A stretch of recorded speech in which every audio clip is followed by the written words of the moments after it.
आपने बड़ा क्रिटिसाइज किया, इनफैक्ट आपने एक कॉलम भी लिखा इस फैसले के ऊपर, और आप क्यों समझते हैं कि ये फैसला इंसाफ के मेयार के मुताबिक नहीं हुआ?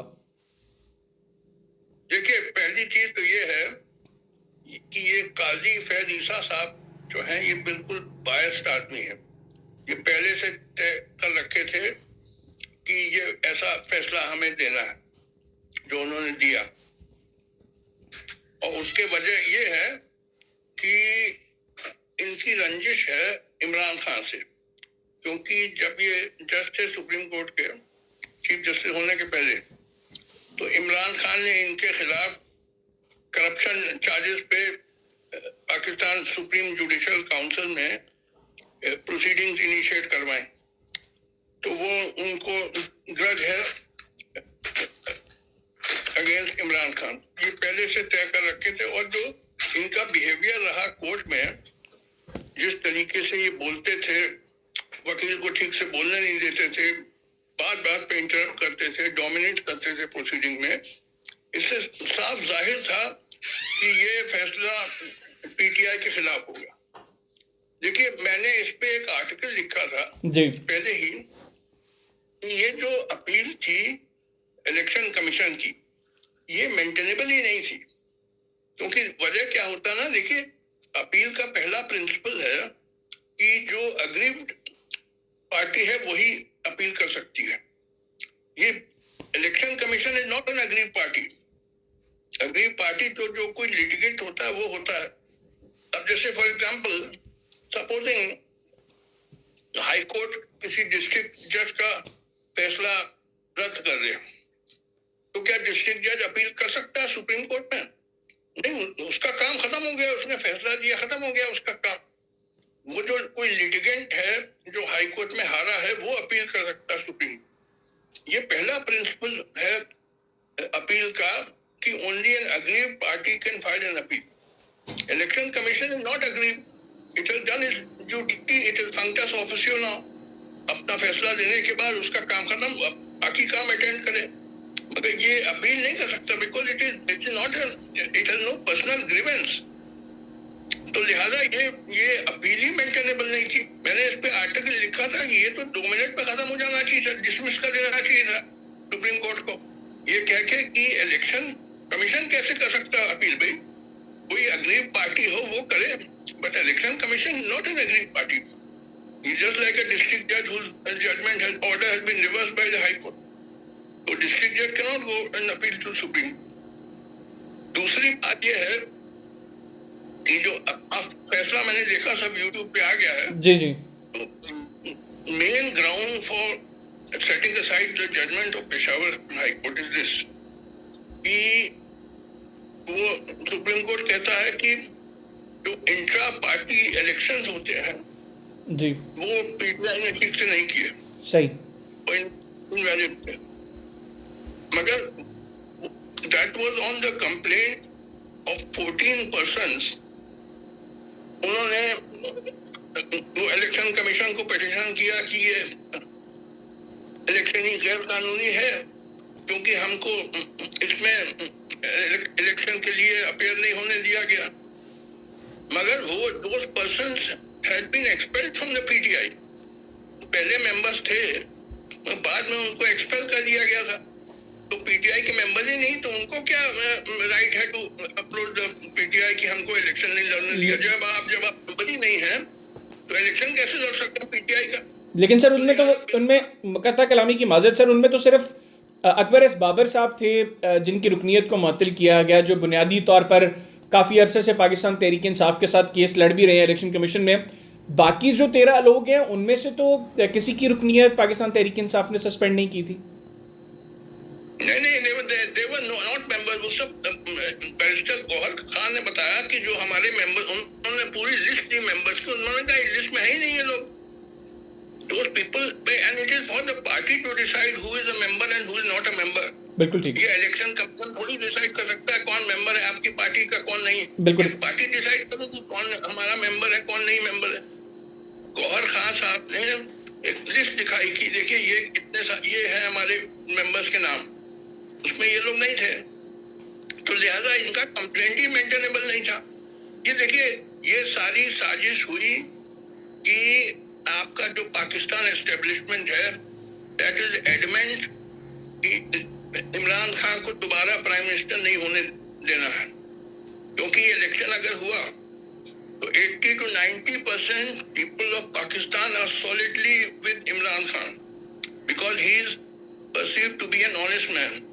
जबकि ये जो पीडीएम वाले they are all a gang of dacoits, लूट लिया इन्होंने पाकिस्तान को, वो पैनमा पेपर में सब डिस्क्लोज हुआ है, और अब पूरा प्लान हो रहा है कि नवाज शरीफ को वापस प्राइम मिनिस्टर बनाया जाए, जो हु इज जस्ट अ डिकॉइट। तो लिहाजा पूरा गेम था पाकिस्तान एस्टेब्लिशमेंट का, और उन्हीं के इशारे पे ये चल रहे हैं हमारे काजी फैज ईसा। आप सर इस सारे केस में, और जिस वक्त से काजी फैज ईसा साहब सुप्रीम कोर्ट ऑफ पाकिस्तान के चीफ जस्टिस बने हैं, मैं देखता हूं आपकी ट्विटर पे भी हम आपको देखते हैं, आप अक्सर इसके ऊपर बात करते हैं। आप थ्रू आउट काजी साहब के टेन्योर को, सो फार जो उनका टेन्योर है, इसमें उनके कंडक्ट को कैसे देख रहे हैं एज अ फॉर्मर जज सर? देखिए, जज को होना चाहिए impartial and neutral, but Qazi Faiz Isa is biased. मैंने बताया ना, उसको पर्सनल रंजिश है, वो अपने मन में ये रखा है कि हमें बदला लेना है, क्योंकि उसके खिलाफ वो करप्शन के चार्जेस पे आपको मालूम होगा पाकिस्तान सुप्रीम जुडिशियल काउंसिल में इमरान खान ने प्रोसीडिंग करवाई थी, तो उसका बदला ले रहा है। ये कोई सही जज है? ये तो बेईमान आदमी है भाई, कि पहले से तय कर लिया था कि ये फैसला देना है। और सारे जो मैंने प्रोसीडिंग देखी, यूट्यूब में सब प्रोसीडिंग आई थी जो हियरिंग हुई, साफ जाहिर था कि ये वो पेशावर हाई कोर्ट का फैसला पलट देगा पूरा बिला। अब बताइए, ये कोई कहने की बात है कि सरदार लतीफ खोसा क्यों अपना नाम सरदार लिखते हैं? अब इससे क्या मतलब इस प्रोसीडिंग में, बताइए। इररिलेवेंट बातें, इधर उधर की बातें करता गया, और मेनली यही बोलते रहे वकीलों को, वकील कुछ बोले तो कट से इंटरप्ट करें और अपना लेक्चर देने लगे। He was lecturing. Yeah, it was obvious कि he had pre-decided कि हमें ये पीटीआई के खिलाफ फैसला देना है। ये जज होने लायक नहीं है भाई। तो सर आप क्या समझते हैं कि दुनिया की जो जुडिशियल हिस्ट्री है उसमें ये जो कल का फैसला है ये कहाँ पर स्टैंड करेगा, और कल को मतलब फ्यूचर में जब हम इसको डिस्कस कर रहे होंगे, इस फैसले की स्टैंडिंग क्या होगी सर फ्यूचर में? देखिए, it is one of the blackest judgements in the history of world judiciary. आपको याद होगा, आपके चीफ जस्टिस एक जमाने में होते थे चीफ जस्टिस मुनीर, उन्होंने मिलिट्री कूप्स जो इलीगल थे उनको वैलिडेट कर दिया, एक नई डॉक्ट्रिन बनाई कॉल्ड डॉक्ट्रिन ऑफ नेसेसिटी, जो बिल्कुल बेबुनियाद कोई डॉक्ट्रिन थी। फिर आपके यहाँ chief justice Lahore high court के थे मौलवी मुश्ताक हुसैन, जी, उन्होंने भुट्टो को फांसी दे दी।